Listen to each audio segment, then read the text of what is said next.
You probably think it's just crazy, but when I started mountain bikes, I was like, why a front brake? Where'd your visor go, man? What happened to it? I was falling. I was grabbing rocks, bushes. Who's the slopestyle GOAT in your mind?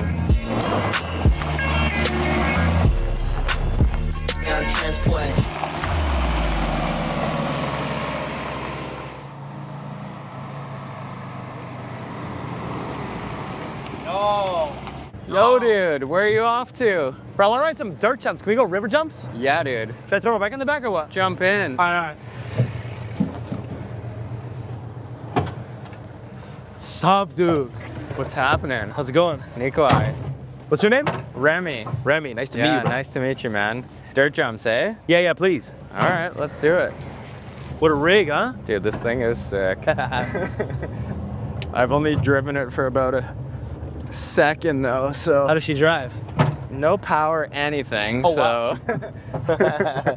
this is stressful, man. I don't do interviews normally. That's Henry's job, but yeah, I've been watching you ride slopestyle for a lot of years now, and Okay. you know, the Big one enough. thing that probably is most recognizable for Nicholi Rogatkin is the no visor. And you Of probably course. get asked this so course. much. For the funniest is that the funniest people who ask me are actually the younger riding kids, because they like think it got broken or something. They're like, "Where'd your visor go, man? What happened to it?" And I'm just like, "I just ride without it." But you got it spot on. The legends of BMX. I come from BMX. Yeah. The legends of BMX, Dave Mira, Jamie Bestwick, Hoffman, they were always riding no visor. Those vert legends, mega ramp guys. So I was riding with no visor because those are like my idols back in the day. Yeah. So another reason was a lot of the tricks that I learned was in foam pit. Okay. And if you take a visor into the foam pit, you're gonna break that thing off in your first trick. Or if you do a front flip, unless you put your head to the side, you're gonna bash it off the front. Or like when you do cork 720, you always see it. So I feel like it was always just an inconvenience. I didn't realize, when I was coming into mountain bike, I didn't realize how much the mountain biking world cared about steez and Yeah. style. I thought it was Yeah, about the riding and the functionality. So I was like, I'm gonna take that thing off, I don't care. So yeah, a lot of reasons without it. And then kind of like, because there was so much hate, I was like, should I put one on, should I not? But then eventually, like I was getting tagged in Instagram stories, like someone would break their visor off in the bike park. Oh, I'm going Nicholi Rogatkin mode. Yeah. And I just thought that shit was like so funny. So I was like, you know what? I'm just gonna keep doing this. So you like grew up as a BMX kid, right? Yeah. Like you grew up in Boston. Actually, before I get into that, I heard a rumor that you have every single Boston professional sports team tattooed on Right you. here, bro. Is that The true? 4 championship rings, the Celtics, Red Sox, Bruins, Patriots. Boston right. lives on their sports, so I'm a big sports fan. What about the Revolution? New England Revolution. Where's that tattoo, man? You know what? The Revolution have not won an MLS title. They don't have the championship ring, so I can't put it on there. Is there mountains in Boston, or is it pretty flat? In Boston, no. Yeah. But around Massachusetts, New Hampshire, Vermont, we got some pretty awesome mountains. In comparison to out here or in Europe, it's kind of like hills, but they're pretty awesome bike parks. Yeah. I grew up as a skate park kid. I was always in the skate parks, riding dirt jumps in the forest, so not really mountains. And then when I was a teenager, when I switched over, that's when I went mountain biking. So my background comes from a non-mountainous area. But on the East Coast, we got some goods. We got some goods, no doubt. Did you, like, when you switched over, is it because you saw slopestyle as like something you could be successful in, or is it like you saw mountain biking and you're like, I want to be a mountain biker? Like, what was the thought process in switching? I mean, I was dreaming about being successful in slopestyle. I was Yeah. riding some shows, Masters of Dirt shows in Europe with Yeah. some real legends. Andrea Lecondagui, Martin Soderstrom, Sam Reynolds, Yannick Granieri. Some guys that were pretty elite in slopestyle at the time. I was like riding some shows with them. I was young. I was watching their comps. And then I was like, these competitions are kind of unbelievable elite. And I was just really like in love with like flying, you know. I just wanted to fly high and do big Yeah. tricks. So it seemed like this discipline for me.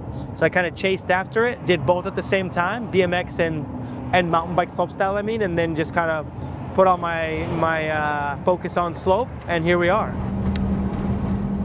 You consider yourself a mountain biker, or did it take like getting into like riding downhill and Rampage and all those other things to really feel like a mountain biker, you know? Yeah, I mean, now I think I'm decently mountain biker, Yeah. but it took a while for sure because coming from BMX skate park, I was not fast. I'm still not really fast, but I feel like got a bit more pace now.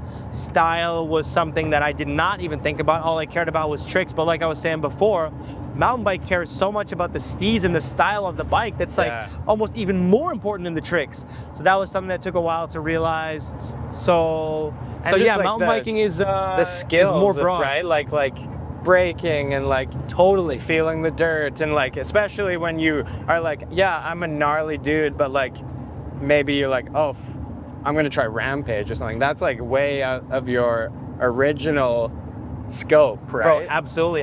You probably think it's just crazy, but when I started mountain bikes, I was like, why a front brake? Like, why would you ever need a front brake? Totally. But then, like, obviously, with the steepness and control and everything, like, you need to have brake control. It's one of the most important things in the whole sport. But that is something I didn't realize at all. Like, BMX guys ride brakeless, you know? Yeah. So it's like exactly. so different. Speaking of like kind of breaking into like Rampage and stuff, we got to talk about falling off that cliff. Oh, like, come on.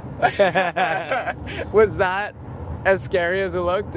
Was that the scariest moment you've ever had in mountain biking? Dude, it for sure was, because luckily it wasn't so painful because I was able to get out of it. Yeah. But that felt like an eternity.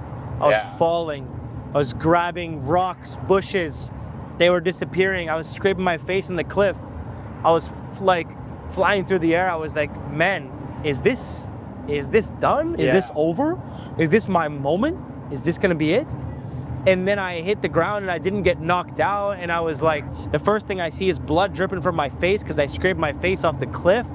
And I was like, man, what's wrong with me? So that was not the most painful moment, but the most terrifying one by far. Was that your first Rampage? No, my second one. Second, okay. Yeah, the first year was also horrible. So in hindsight, was that just a mistake? Like we talked about, brake control is important.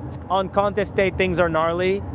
That section required a lot of braking and kind of a turn, and I kind of braked too much and lost my bike to the left and then fell to the right. And you know what that happens, like the momentum high side, almost like that way. Yeah. So it was a major mistake. But you know, at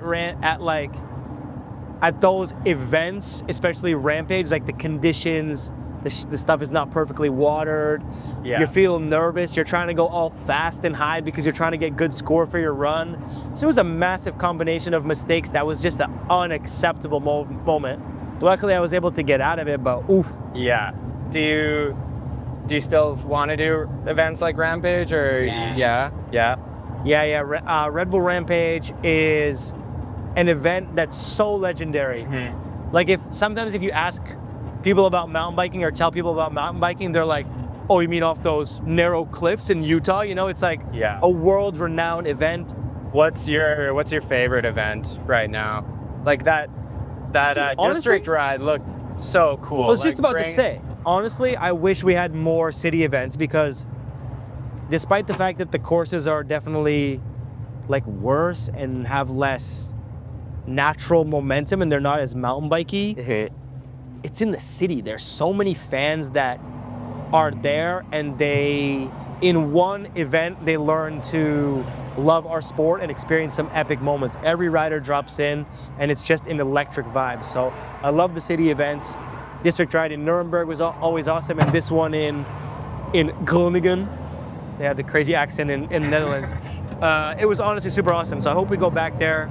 I wanted to ask you about one of your helmet sponsors, the Dubai X. Oh yeah. It was a very unique sponsorship with a lot of really cool opportunities. Every trip to Dubai, we were doing really cool things. Was that like a government sponsorship? Like, were you sponsored by Dubai? Basically, government, tourism, that was what they were promoting. X Dubai was almost a production company that was making media and showcasing their favorite athletes around the world that had this base in Dubai. We would go there, we would do some training, we would do different activations, and it was an awesome sponsorship. So it felt good. It didn't feel like a sports washing kind of situation where they're just like buying their way into favoritism. Like it felt like a cool thing to be a part of. Honestly, it felt like an amazing thing to be a part of. The athlete summits were a great time every time, and they felt like they cared about it and they were supporting. I remember they heavily supported Josh Sheehan's triple flip on the moto, which is one of the most iconic dirt bike moments of all time. And they were a big reason that that project went forth. So yeah, nothing fake about that. Okay, we're almost at the dirt Okay. jobs, but peak Seminuk, peak Reader, peak you. Who's the slopestyle GOAT in your mind? Man, you haven't mentioned him. It's Emil. Emil, yes, of the course. reign of Emil is just insane. This guy would show up to these events, and his first practice run, you'd be like, this guy is winning. Yeah. We don't have a chance. Okay. We're competing for second. So Emil is such a legend. He brought slopestyle riding level to almost an incomprehensible point. Everybody started doing bigger tricks, bigger combos, trying to go in both directions. That guy really, really elevated the riding level of our sport, and we gotta respect him for it. 100%. Seminuk is the most influential and the most legendary, I would say, because he's so creative. He's such a pioneer. And then Reader is like the most ruthless competitor of all time. He was like, I'm coming to this event and I'm getting first, and if I don't get first, I'm gonna be pissed about it. So all of them are really epic in their own respects, but I'm gonna have to put Emil as the undisputed GOAT. And do you think your riding style has changed slopestyle? I definitely think I brought some more rotations in, but I think something about my riding style that changed the sport even more than the riding itself is the energy. I feel like I was always so fired up when I landed my runs and showing a lot of passion. Yeah. And I feel like now in slopestyle, everyone when they land their top runs, they're screaming in the helmet. They're so stoked to do it. They're fired up about everything. So I feel like that changed the energy level in the sport more than the riding itself. You feel me? Yeah. Sick, dude. Thanks you so much, bro. Yeah, appreciate it. Thanks for the ride, man. Later. See you. Let me get my bike. Wow. Yo, cheers, Remy. Thanks so much for the ride, dude. Have a good one. Good talking to you, bro. Fly me to the moon, let me play among the stars, and let me see what spring is like on Jupiter and Mars. In other words, hold my hand. In other words, baby, kiss me. Fill my heart with song and let me sing forevermore. You are all I long for, all I worship and adore. In other words, please be true.